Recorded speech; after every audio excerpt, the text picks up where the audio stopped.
Wirral History Fair on Saturday the 25th of March, 10 till 4 at Holland Hall, Port Sunlight. I believe there are about 70 tables there with selling various books and memorabilia, and various history societies will be represented. So, and there are refreshments. It's the only thing I go for. Right. A question for you. Not technical. We don't do technical. We don't do difficult, because I don't understand difficult.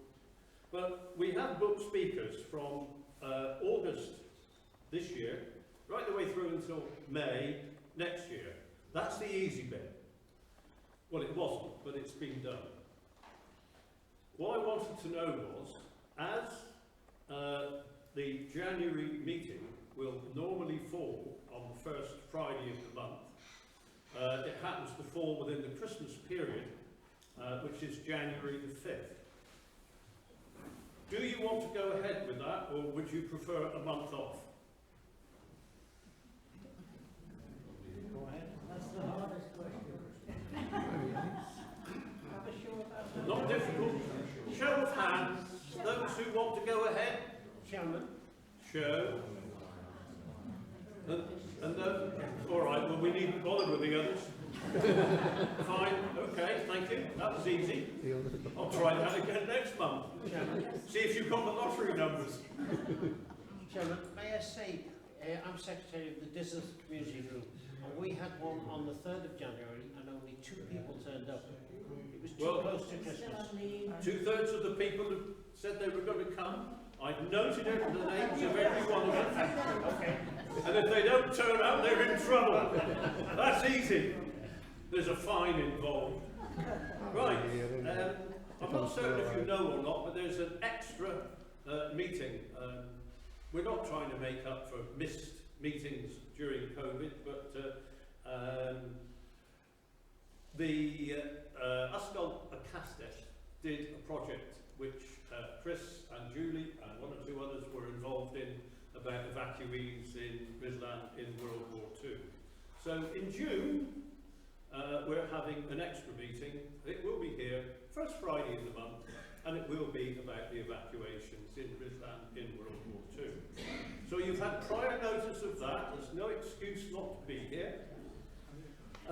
As you've probably noticed, at the back of the room, there's a new piece of kit.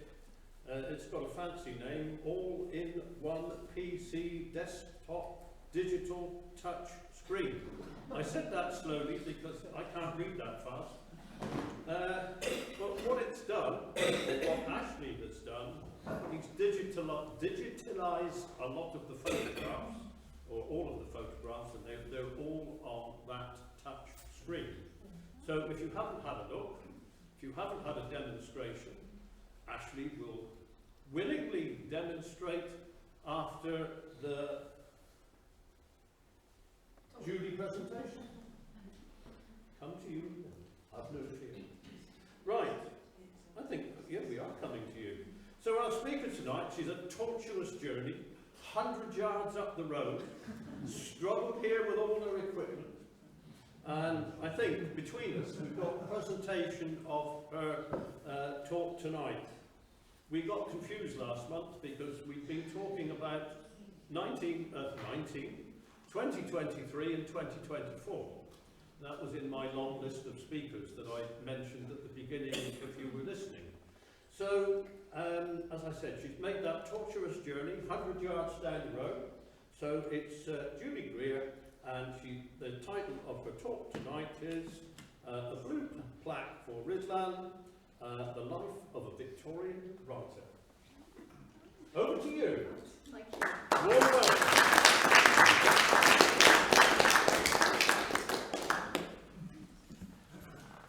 Hello everyone.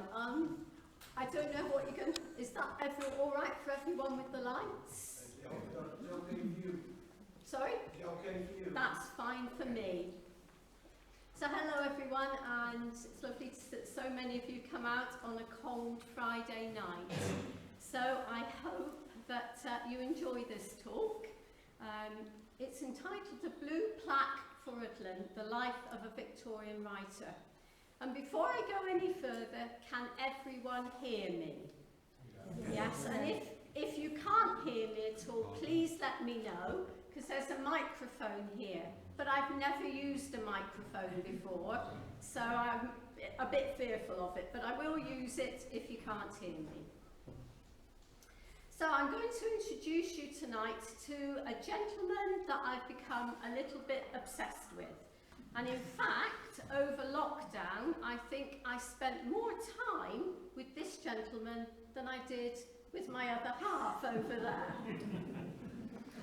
So when you walk around cities and many towns in Britain, you will see blue plaques like this. And the one on the left is in Dunkeld in Scotland. It celebrates the Atoll Arms. It also celebrates the fact that Queen Victoria lunched there on the 11th of September 1844, and that guns saluted from Stanley Hill. So I'm sure that did a digestion of the power of good. The other plaque there is from Hebden Bridge, and they've taken a different approach. And if you walk around Hebden Bridge, you'll see lots of houses have blue stickers in the window, and it just says, who lived in my street in 1916? And in this case, it was Joseph Cundall, landlord, which isn't surprising because I took the picture on the way into the pub. Now, this is a bit closer to home. This is commemorating the grave of Dick Aberdaron. Can anyone tell me where you spot this? Yes, at the bottom of the hill in St Asaph, 10 out of 10. And Dick Aberdaron was uneducated, or no formal education, but he could speak 14 languages, and that's his grave commemorated. Now, as far as I know, there is one plaque in Rhuddlan. It's not blue, it's slate, and it's in Hylas Lane. So for your next question, who does it commemorate? Yes, yeah, absolutely. The photographer, Philip Jones Griffiths, who was known for his work in the Vietnam War. But apart from that one plaque, is it a case of, on this site, nothing happened for Rhuddlan? So, I would like to introduce to you William Edwards Tyrebuck, and he lived from 1854 to 1900. And he was a novelist, a campaigner, a journalist, a poet, a librettist, and a socialist, and he came from very humble backgrounds. He was born in Liverpool, but on his mother's side of the family, he had many, many ties to Wales, and more specifically to the Vale of Clwyd, and even more specifically to Rhuddlan. And indeed, in the 1890s, if you had walked past the banquet house, you may well have bumped into William and his sister Margaret, because in the 1890s they lived in the banquet house in Rhuddlan. Now, this portrait is in the Walker Art Gallery in Liverpool now, and it was donated to the art gallery by his friend Charles Porter. And as you can see, it was painted by Eleanor Wood, and I'm grateful to Sarah for information on Eleanor. The fact that she's a female artist, I think, is quite noteworthy. And indeed, if you walk into any art gallery, pictures by women are as rare as hen's teeth. So Sarah did a bit of digging, and certainly by the age of 24, Eleanor is in the census as an artist. So I think that's quite noteworthy, and she's probably due a talk in her own right, but it's not her I'm here to talk about. So I'll move back to William. Now, this is a bit of an abbreviated family tree for William. And as you can see, William was the second eldest of 8 children. And we've got his older sister Margaret, and then he's got younger brothers George, Thomas, John, Maria, Letitia and Catherine. Now, William's father, John Tyrebuck, originally came from Uttoxeter in Staffordshire and then moved to Liverpool. But his mother, Maria, grew up in the Gwyndy farm in Rhuddlan. And I would love to know how John and Maria met, but I can't find anything out about that. But certainly after their marriage, Maria moved to Liverpool with John, and they had a growing family. Maria's father, William Edwards, farmed the Gwyndy farm in Rhuddlan and also a farm called Tinlon in Denby Green. And when William died, that farm passed to Maria's younger brother, Thomas. So Thomas Edwards lived in Rhuddlan, and William and Margaret spent a lot of their childhood coming back to Rhuddlan to stay with their maternal relatives, their grandparents, their uncle and their cousins. So many links with this area. Now, John in Liverpool, the father, tried his hand at many things to earn a living to support his growing family. He started off as a grocer in Miles Street in Toxteth, and then he turned his hand to butchery, and then finally he settled down as a cabinet maker, and they lived in Park Road, Toxteth, which sadly it's been demolished now. It was a victim of slum clearance many years ago. So William received a very basic elementary education at St Paul's Prince's Park Day School and then at Liverpool Hope Street British School.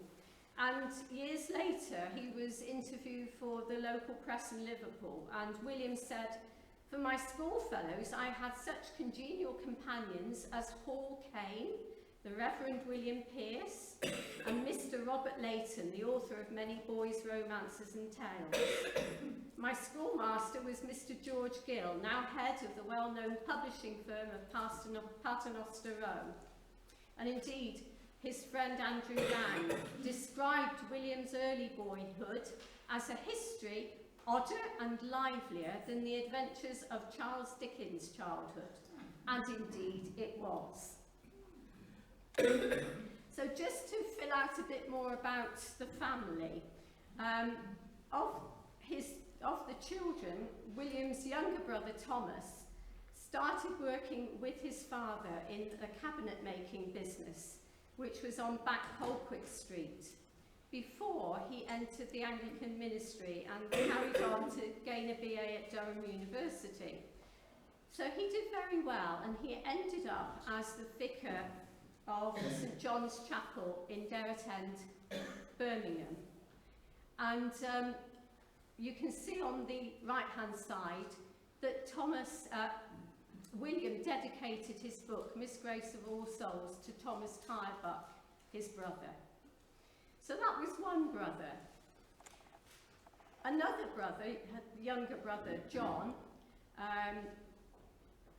also joined the furniture making business with his father. And they seem to have done reasonably well because they were absorbed into the Pioneer Furnishing Company, which had a shop on Bold Street in Liverpool, which you can see in that photograph there.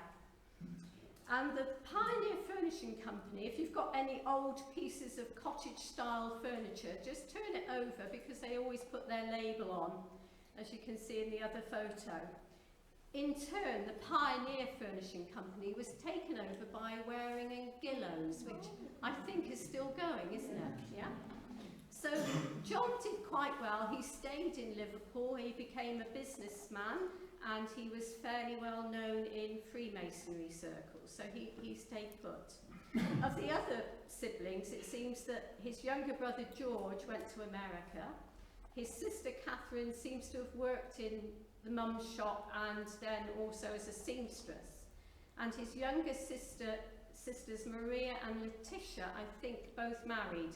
And they both married men with the surname of Taylor, which makes finding anything else out about them quite tricky.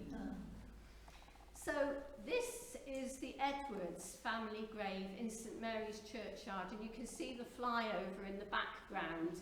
It's the clearest picture I was able to take, but this is William's maternal uncle and his uncle's family who lived in Rhuddlan. They eventually moved to Liverpool, but they were buried in St Mary's. So this one is the grave of his maternal uncle Thomas, late of Gwyndy and Liverpool, and he died in 1906. His wife Elizabeth Edwards, née Harker of Rhuddlan, is buried there, and also their children William Adam Edwards, who died in 1937, and Thomas Harker Edwards, who died in 1955. And this is the Tyrebuck family grave in Toxteth, Liverpool. And here is buried William's father, John. His sister, Margaret, is buried there. His brother Thomas is commemorated there, but buried in Birmingham. And brother George is commemorated, although George died in America. And finally, William himself is buried here, and his mother Maria also in the grave in Toxteth. But the thing that strikes me about this grave is if you look on the right-hand side, you can see the Welsh harp. So that bears evidence of how important Wales was to the family. You can just about make it out on the right-hand side. Now, I mentioned that when William was interviewed by the Liverpool papers, he spoke about his being at school with Hall Caine. Well, this is Thomas Hall Caine. Thomas lived round the corner from William in Liverpool. They went to school together, and Thomas Hall Caine did very well for himself. He was a writer, and he was extremely well known in his time, although he's been largely forgotten now. He wrote, one of his books sold over 1 million copies worldwide, and he and William stayed friends all the way through until William's death in 1900. He, as I say, was an author, a dramatist, a screenwriter. Many of his books were made into black and white movies before silent movies. And then when the talkies arrived, he did some screenwriting, just about in time for the talkies there. He's also the first man in Britain to have an airport named after him. So if you're in a pub quiz, you can say that. And there was an airport on the Isle of Man named after him. And in many ways, Thomas and William had parallel lives, because in the holidays, Thomas would be sent off to the Isle of Man, where his grandparents were, and William would be sent over to Rhuddlan, where his grandparents were.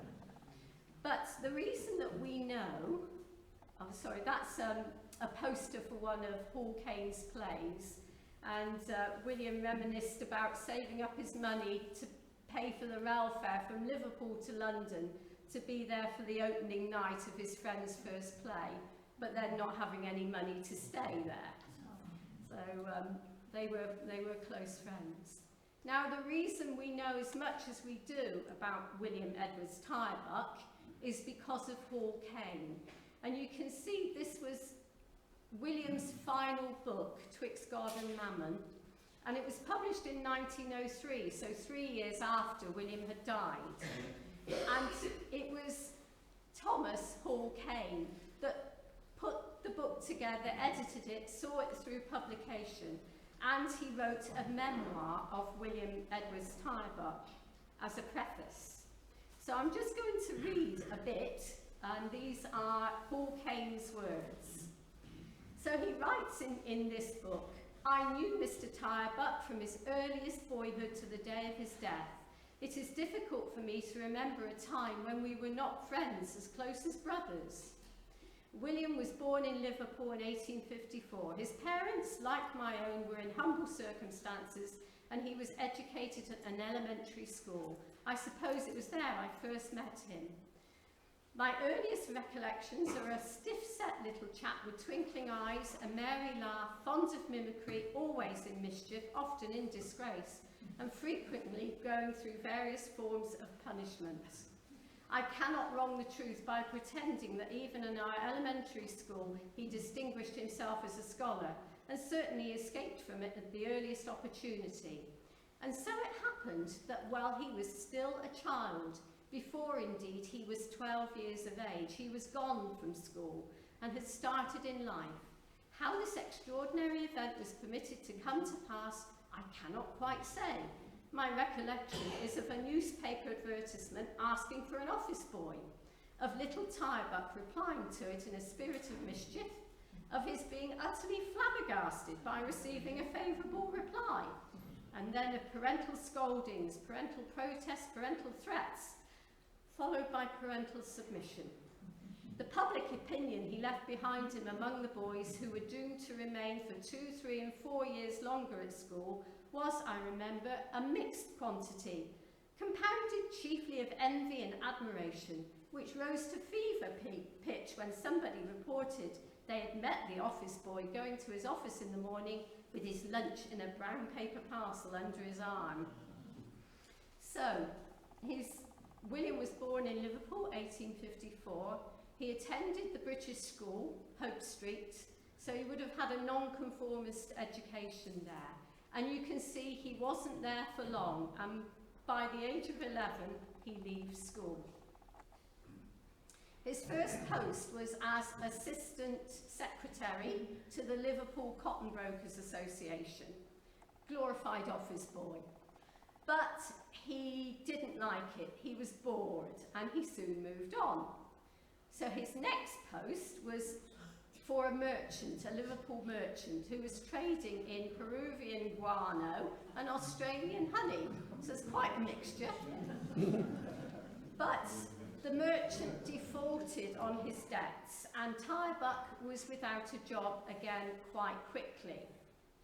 So his next post was as timekeeper at an iron founder's office. And remember, he's still only in his early teens by this stage.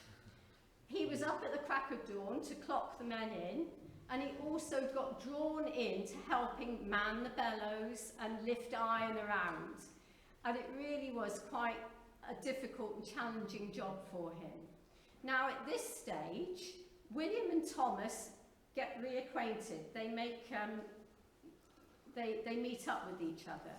And Thomas Hall-Caine writes, being a year older and having remained 2 or 3 years longer at school, I was now apprenticed to an architect in Liverpool, and the business of our masters brought us together. After a while, it began to impress my friend that there was something wrong in a world in which he was usually dirty and untidy, while I was so spick and span. And as a step towards correcting this error of life, he left the iron foundry and obtained some minor post in the telegraph office. So next stop, the telegraph office. But he didn't stay there for long. His next job, very quickly, was as junior clerk in the Marine Insurance Company in Liverpool. And you can see that he wants more challenge in his life, because with his friend Thomas Hall-Caine and his elder sister Margaret, he set up a monthly satirical subscription magazine in his spare time. It did fairly well, and someone invested in them, which was a good and a bad thing. It was good in that William and Thomas made journalism their full-time occupation. It was bad in that it lasted for 2 editions, and all the money was lost. So the moral is, never invest in teenagers unless it's an IT startup. So, back to work. And this time he's a cashier at a tea merchant's office. But he's still got a restless intellect. For a lad that left school at 11, he and Hall-Caine together established the Liverpool Shakespeare Society, the Liverpool branch of the Society for the Protection of Ancient Buildings. and they also set up a Notes and Queries Society. Now, the Notes and Queries Society involved them writing to the great and the good of the time. So, in conjunction with this, they met and corresponded with the big names of the time, with Ruskin, with William Morris, with Gabriel Dante Rossetti, the pre-Raphaelite poet and painter, with Edward Russell, who was editor of the Liverpool Daily Post and was later became first Baron Russell of Liverpool, with Henry Irving, the famous actor of the time, and with Philip Rathbone, the philanthropist. And they all seem to have given their time to this group of the Liverpool institution, where they met for their notes and queries and their various societies, which is pretty ambitious for a group of teenagers. And now the next event that happens is that Margaret, William's elder sister, becomes engaged, but her fiancé dies, I think, of TB shortly before the wedding, sadly. And what had happened is that a group of young authors from London who wanted to get published had travelled up to Liverpool to meet Hall Caine and Tyrebuck to get them to come in with them to try and get their work published. And there was something called the Authors Alliance that promised to publish your book, to get it dispersed and do the advertising for you, if you paid them some money. And what happened was that you paid them the money and the book wasn't published. So it was a scam. But William Tyrebuck smelt a rat and advised Hall Caine not to get involved. But to cut a long story short, it was one of those young writers from London that Margaret fell in love with and became engaged to. He wasn't involved in the scam, he was one of those that was duped. But sadly the marriage didn't take place, and Hall Caine writes, "The marriage did not take place, the boy died of decline, and the brilliant promise of his early manhood was at least not quenched by any storm less merciful than death. But the event probably changed the current of my friend's life. In love and pity of the beloved sister who had been bereaved on the eve of marriage, he put aside from that day forward all idea of marriage for himself, that he might comfort and console her. They lived many years together, and she repaid his self-sacrifice with a splendid loyalty, an unflinching faith in his talents, and a firm belief that they would find their full and just recognition someday."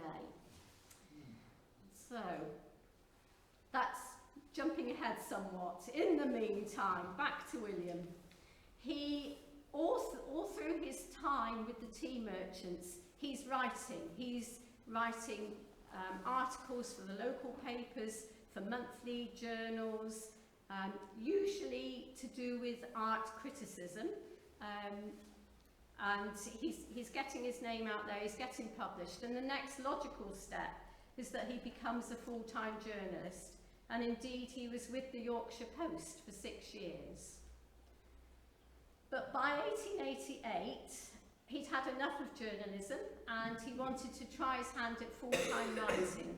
And with Margaret, they moved to St Abb's Head in Scotland, and he's a full-time writer. In 1892, time catches up with the Authors Alliance, and there's a big fraud case at the Old Bailey. Mercifully, William didn't get drawn into that. But by 1893, I think they had moved to the banquet house here. It's hard to know exactly when they came. 1896, he's not just writing books, he's writing the libretto for a cantata which was performed at the Albert Hall that year, The Discontented Maidens. 1897, he writes to his MP for a copy of a report on the Niger Company's administration, and he uses that as research for The White Woman, one of his final books. In 1898, he attends Thomas G's funeral, and sadly that same year his sister Margaret dies. We know he's present here in Rhuddlan in 1898 still, because he acts as a juror in an inquest into the death of Richard Twist of Parliament Street. But by 1900, he dies. I'll talk about the circumstances of his death later. By 1906, his uncle Thomas, who's buried in Rhuddlan, has died, and that same year his mother died as well.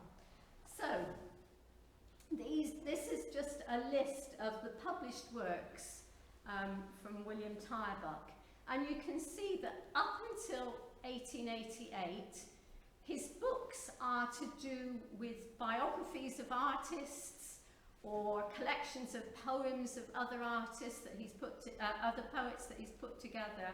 And it's only in 1888, when he starts writing full-time, that his books of fiction are published. And his first one is St Margaret, and then the books come thick and fast. And I've highlighted 1893, Sweetheart Gwen, a Welsh idyll, and Miss Grace of All Souls, because I'll talk about those in more detail.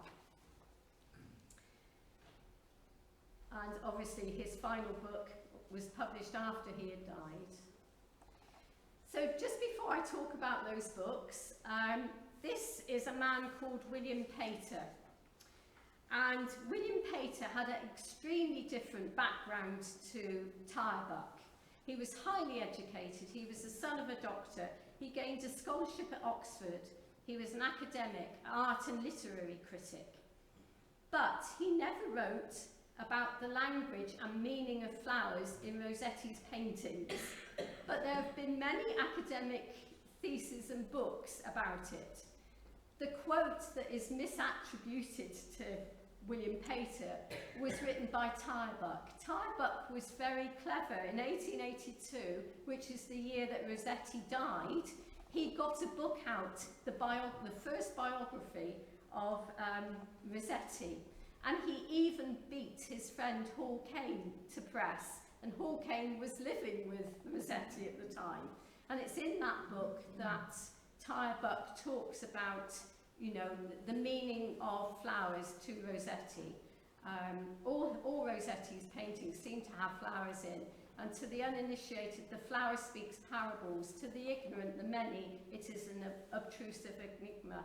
And this book is published in 2000, and it still talks, misattributes the quote to the professional William Pater, which isn't bad for an amateur who left school at 11, really. So, getting back to William's fiction, when his second book, Dorry, was published, he was given a reception in Liverpool to celebrate his publication. Dorry is a very Dickensian book in many ways. Its main character, it deals with the problems of prostitution, and it's set in Liverpool. And when it was published, it had reasonably favourable reviews, except in Liverpool. However, that didn't stop the Reform Club in Liverpool having a reception and dinner in his honour with the great and the good of the city there. They had barristers, and the curator of the Walker Art Gallery was there as well. But I'll just read a very small section from Dorry to give you a feel for it. So this is describing the street that the main character lives in. Dingy and decaying, a street of high houses and low cellars, slatternly women on doorsteps, neglected children left to themselves in the dirt, men with their hands in their pockets on street corners. A dreary street, a dejected street, as if bricks and mortars, windows and doors, pavements and paving stones were melancholy with the indifferent and inactive dirtiness and dullness of the people about them. So maybe not surprisingly that Liverpool wasn't so keen on the book. Now his next book was Sweetheart Gwen, a Welsh idyll. Now this was published in 1893, and you can see at the bottom it's dedicated to my sister Margaret, the critic on the hearth. And it was felt to be of sufficient merit that in 2010, the British Library reissued it. It was reprinted and reissued in 2010. So it is fairly widely available still. And Sweetheart Gwen is firmly set in Wales, and it's firmly set in the Vale of Clwyd.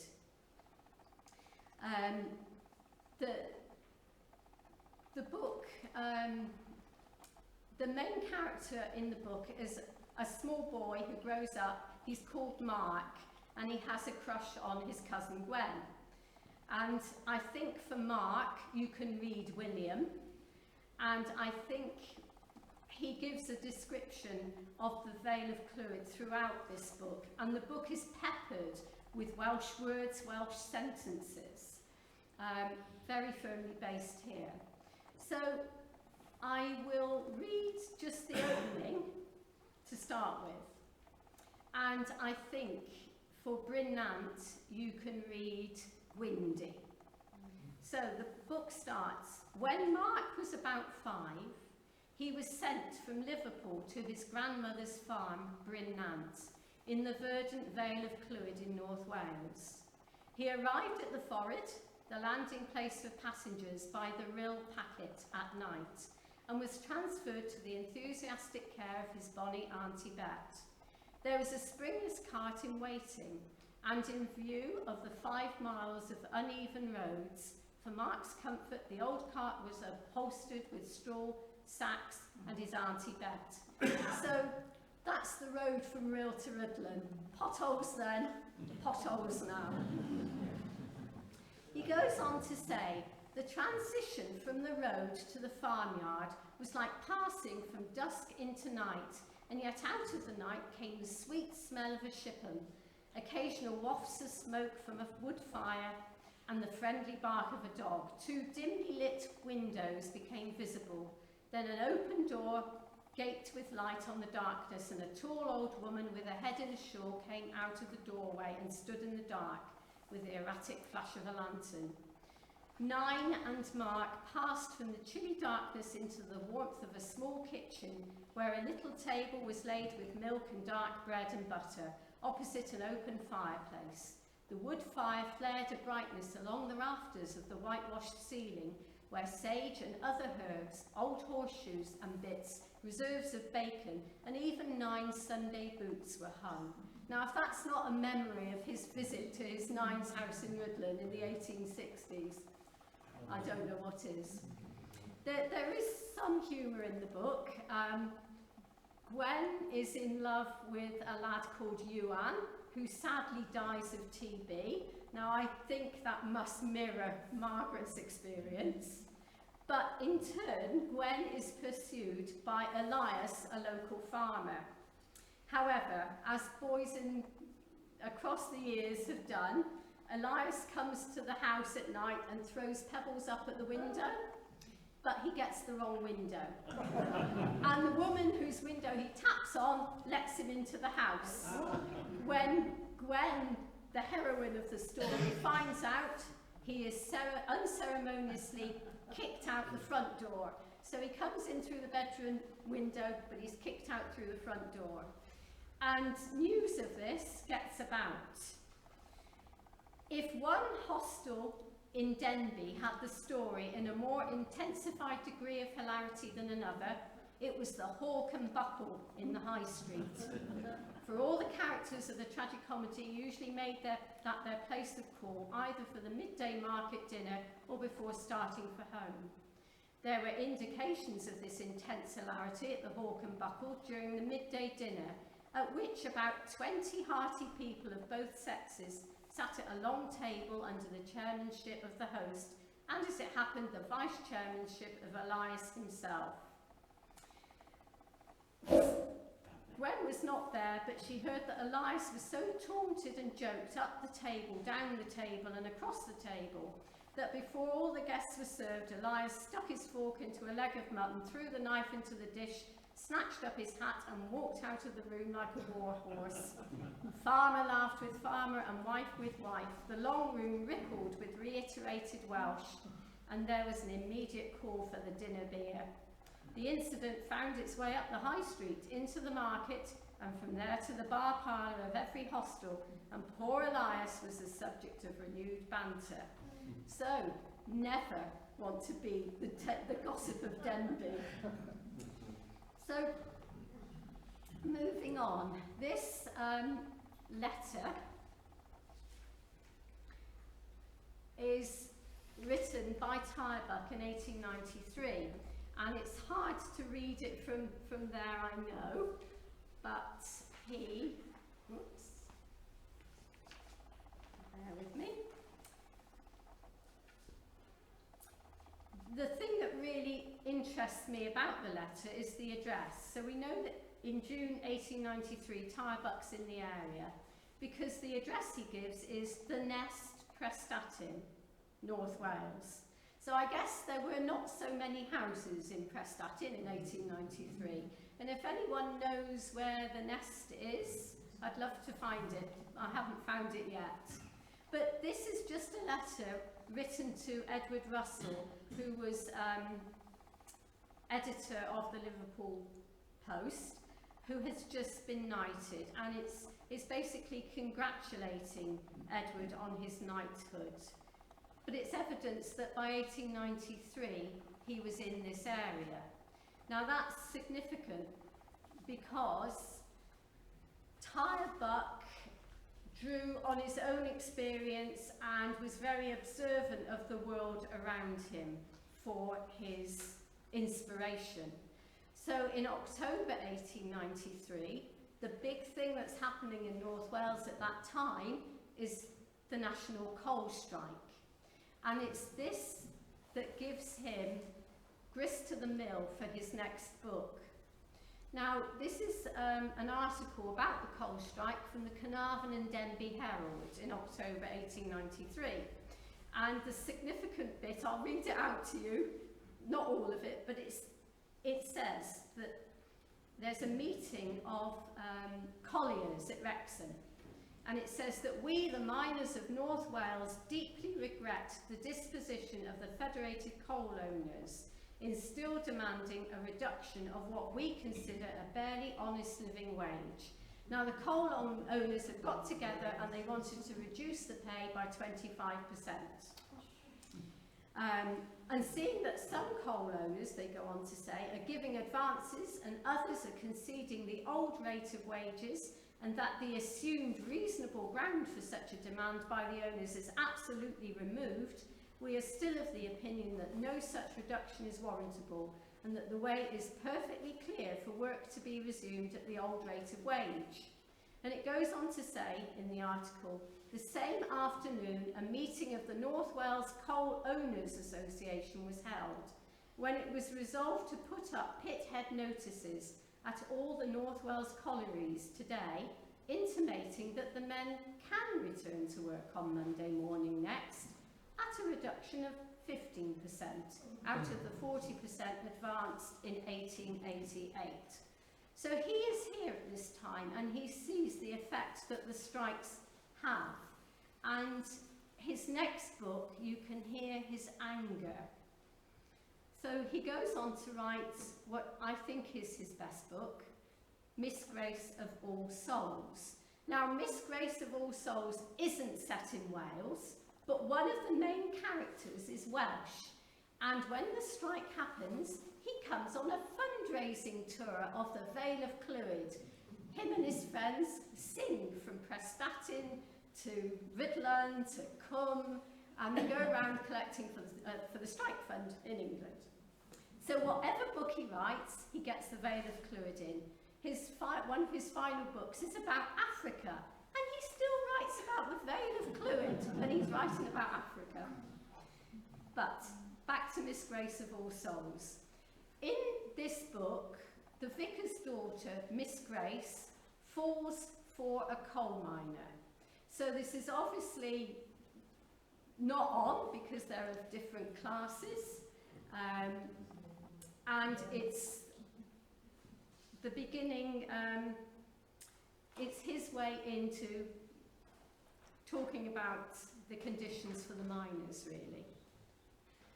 We know that this book made quite an impact when it was published in 1895, because there's correspondence between H.G. Wells and Arnold Bennett saying, have you read this book by Tyrebuck? So we know that H.G. Wells and Arnold Bennett had read it. There's also anecdotal evidence that Tolstoy read it, although I've never been able to prove that one way or the other, and that he was impressed of it. In an interview later, it was said that so profound an impression did the book create in socialistic circles that soon after its publication, Mr. Tyrebuck was asked to stand for Parliament for the Labour interest, which he declined, feeling that he could do more by his writing. So,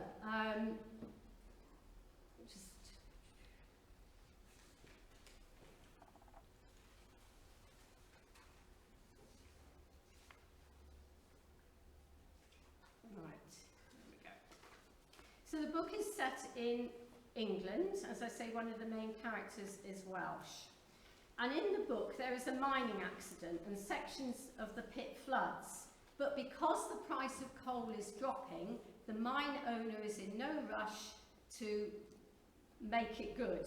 So the men are out of work while the pit is dealt with. But the mine owner isn't hurrying to rectify it, because he thinks the longer it goes on, the more likely the miners are to return to work for a reduction of pay. So, that's the background to the story, and I will read one section from it because I'm conscious of time.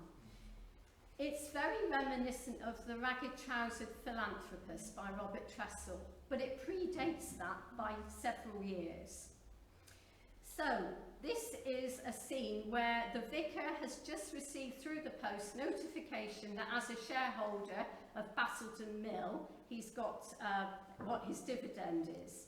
And he's on his way to supper with the coal owner and the local shipbuilder and the local steelman and the local mill owner.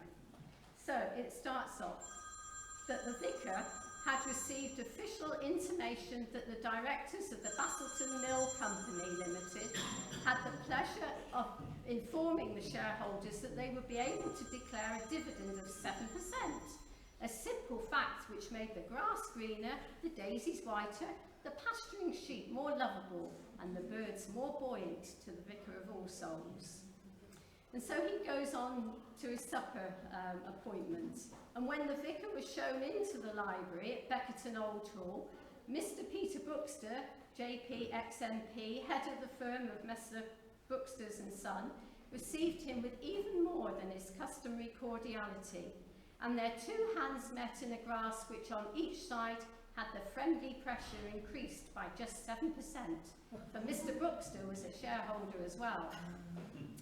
The other three gentlemen were more seasoned men of the world and could take Mr. Brookster's dinner, take his wine, take his cigars, and then take their leave without committing either their pockets or their souls, excepting in the hard and fast, very hard and very fast way of business.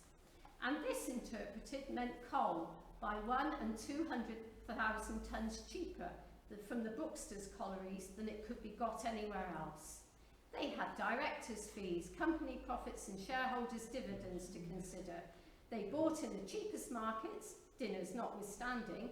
They did not care where the coal came from, how it came, how it was got or who got it, so long as it was delivered 6p a shilling or 18p a tonne cheaper than the last. The last did not pay because their concerns only made £15,000 profit instead of 20,000. A drop in coal would result in another big year. We are fighting the rest of the world on a higher wage and a shorter day. It can't be done, sir. It can't be done. I said it 15 years ago and I say it now. We can't go back, said Bramham. Why not? Asked Mr. Buxton, as if he would go back beyond creation itself if it did not pay. Why not? Impossible. How? Why? I don't see it. The country is a shop, a business. It doesn't pay. What's to be done? Cut down the expenses, of course. Cut down the expenses. I said it would come as sure as day and death, and it has. We've been going too fast with radical ideas, secular education, vote shorter hours, higher wages, state interference, and the interference of talking women and coddling sentimentalists. No, Mr. Buxton, said the steelmaker playfully. Give us cheaper coal and we'll keep the old shop going. There you are, said Mr. Buxton. You've hit it. Cost of production, labour. Look at the old days. Compare the wage then and the wage now. Your collier must have a parlour and a piano these days, and he's tinkling the trade out of the country. Labour ought to be cheaper all round. We're being undersold, we can't compete. What's the common sense of it? Cut down expenses, cut them down.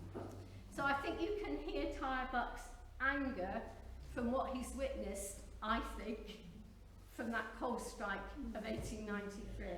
He also brings to bear his eye of being a journalist, and this is a section from the book, and on one side he's very aware of the partisan nature of the press. On the one side, the Conservative papers report thus, and right at the bottom it says the flooding of a colliery in small print. The Liberal papers, on the other hand, give a different slant, as if it's almost been forgotten, he says there. So I think, it is a book that, even though not set in Wales, is influenced by Wales, and the Vale of Clwyd still makes an appearance. So, as I say, by 1893, I think they were living at the Banquet House. And there is a lovely interview with Tyrebuck, a chat with Mr. Tyrebuck, Mr. William Edwards Tyrebuck, Wales gifted novelist, in the Real Record and Advertiser in 1896.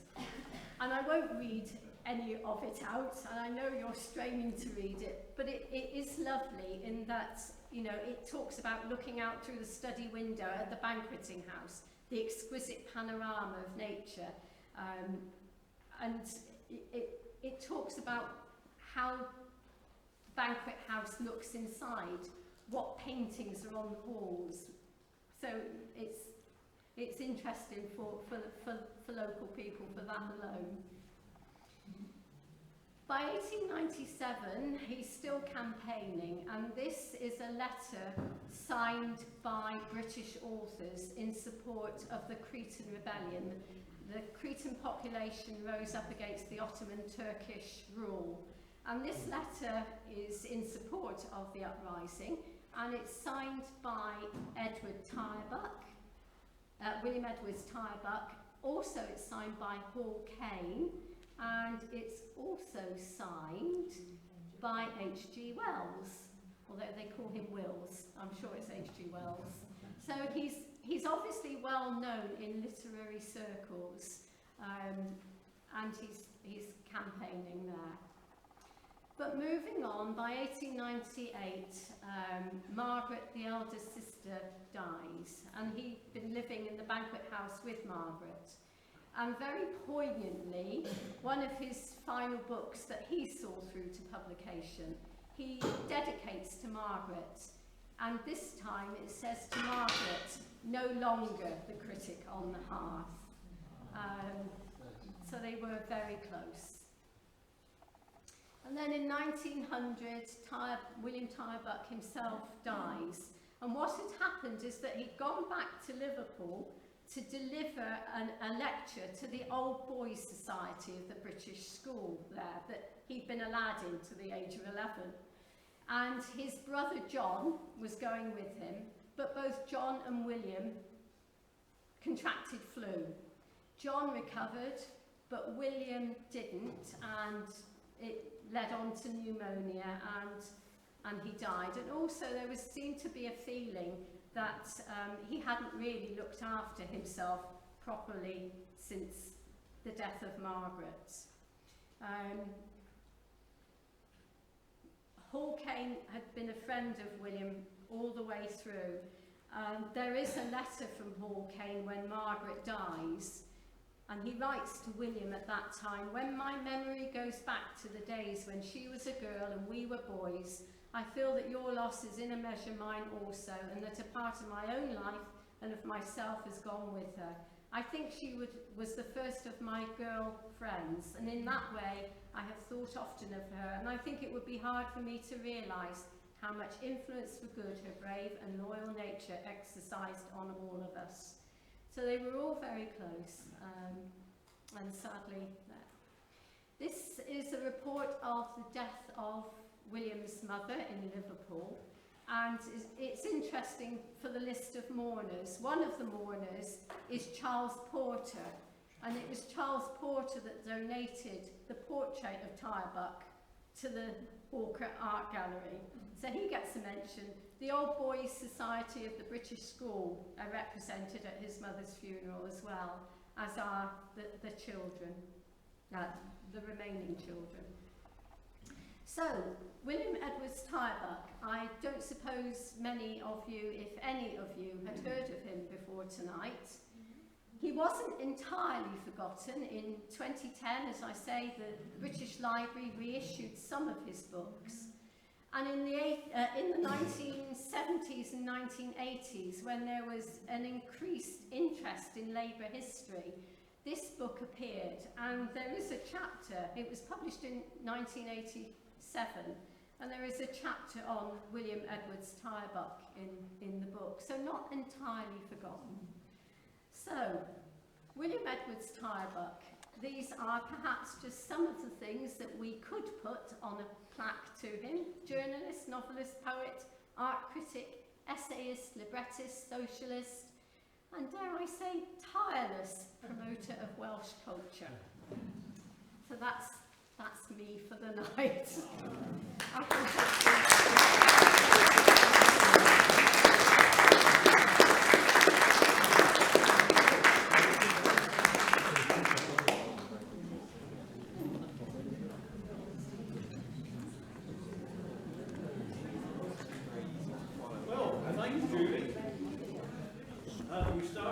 We started in Rhuddlan.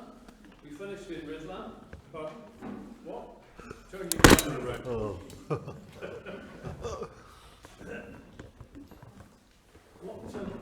What made you research William Tyrebuck? I don't know, but I became obsessed with him. Well, that's obvious, yeah. No, I just, and it just strikes me that St Asaph have got notes everywhere of everything, and we've got very little here, haven't we? Well, so it would be nice to flesh as long as you're around, we're going to have plenty, that's for sure.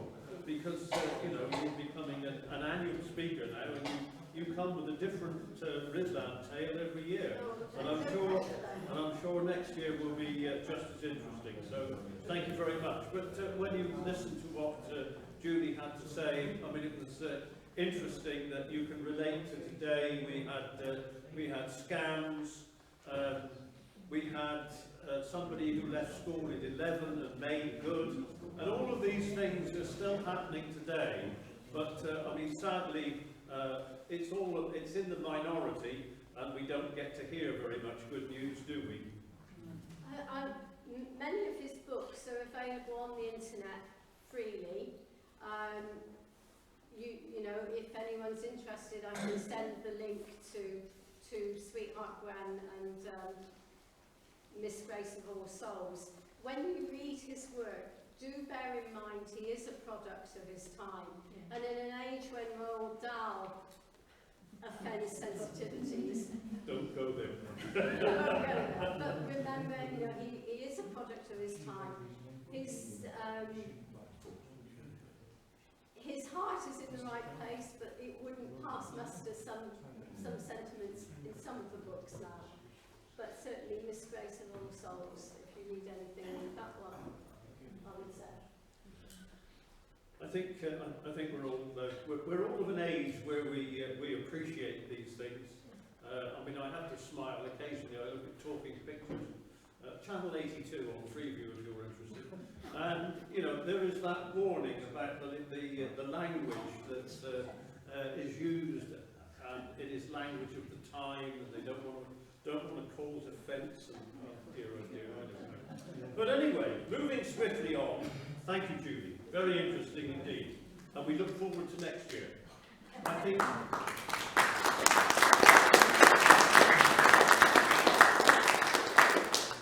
think my final comment about that was, well, lockdown, time well spent. An early warning for April, I think that's next month, because the first Friday in the month is Good Friday, we decided to give that a miss.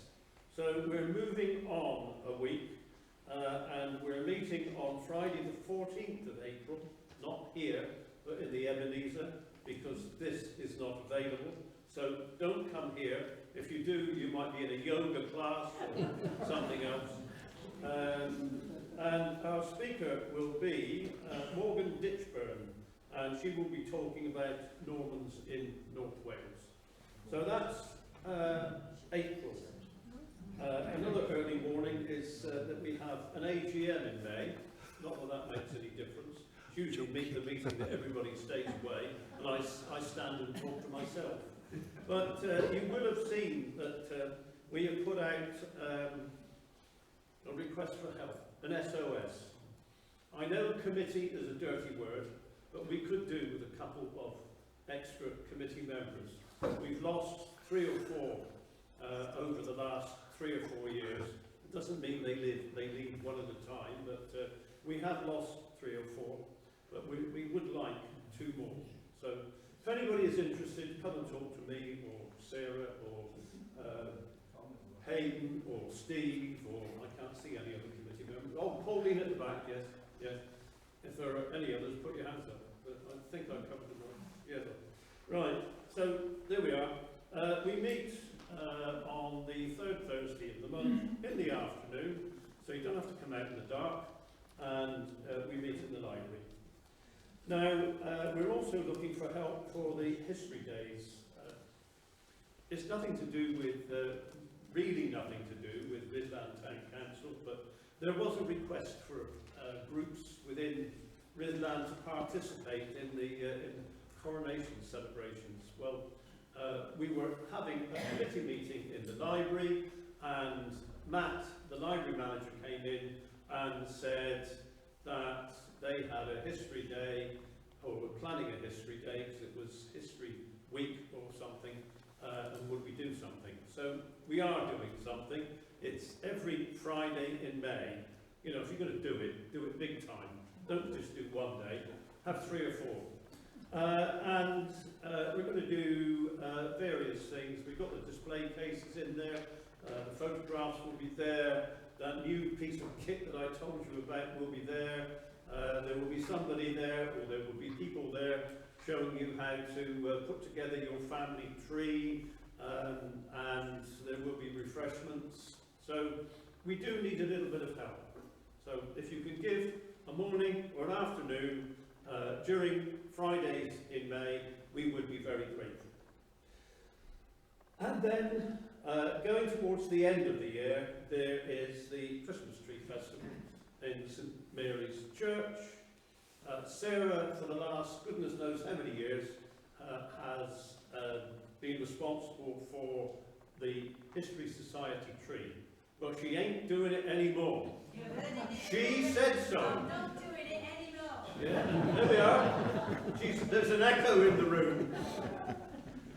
So if somebody, or 2 or 3 people, would be prepared to join together, pull their resources, new ideas, then we'd be welcome for you to talk to myself or Sarah, and we'll point you in the right direction.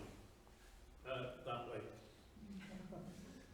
And then finally, general help required at these meetings, meeting and greeting, and then occasionally we have refreshments, as we do at the AGM and the Christmas meeting, that comes in December. You probably all know that, but anyhow, I thought I'd mention it.